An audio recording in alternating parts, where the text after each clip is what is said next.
Kia ora everybody, welcome to this week's devotion. Hey, if you're just joining us, well, this is part 5 of a devotional series we've been on called Border Patrol. You can actually watch the entire series, collection of those messages at our Facebook page or YouTube channel.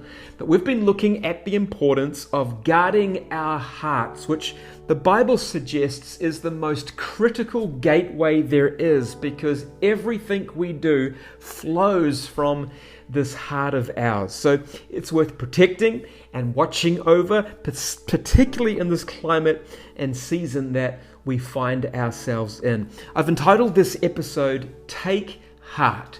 And I want to bring it back to the person of Jesus.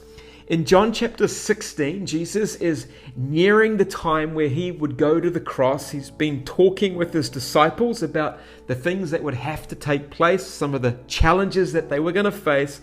And in the very last verse of John chapter 16, verse 33, Jesus tells them these words. He says, I have told you these things so that in me you may have peace.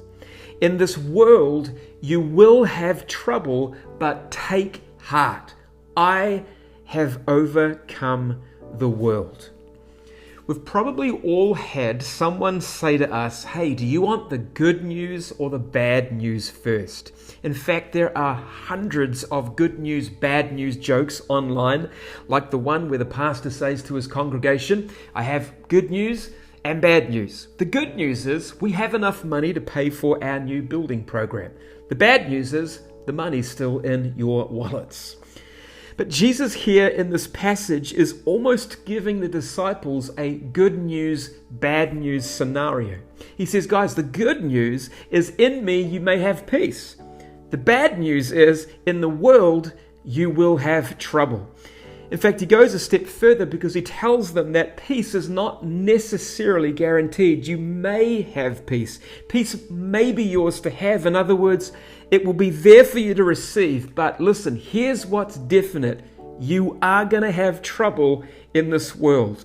What Jesus is saying, as we've said through this series, we cannot escape challenge. It's inevitable. It's inescapable. It will happen. That's the bad news.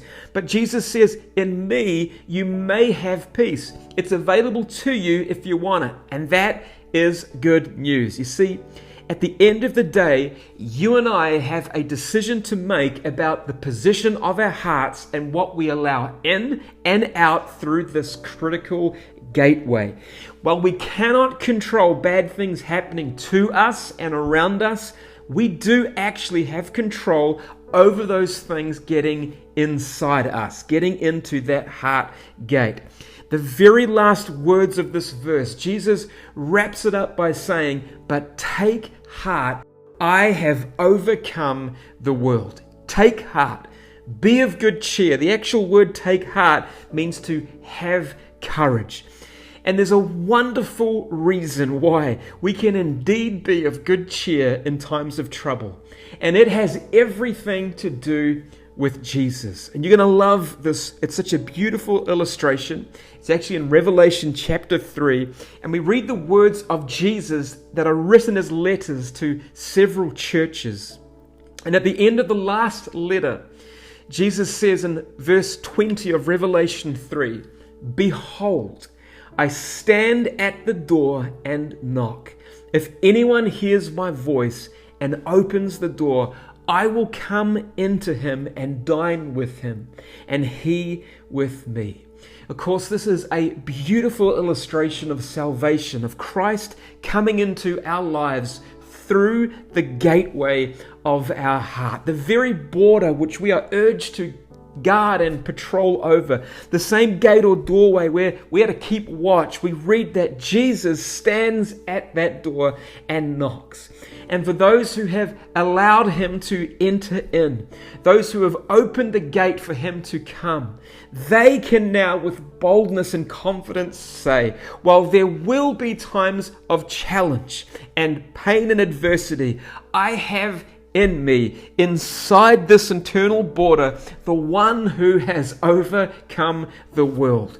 And he, friends, is the greatest thing you can ever open your borders to and allow in and welcome inside, because greater is he that is in me than he that is in the world. So take heart, be encouraged, peace be with you.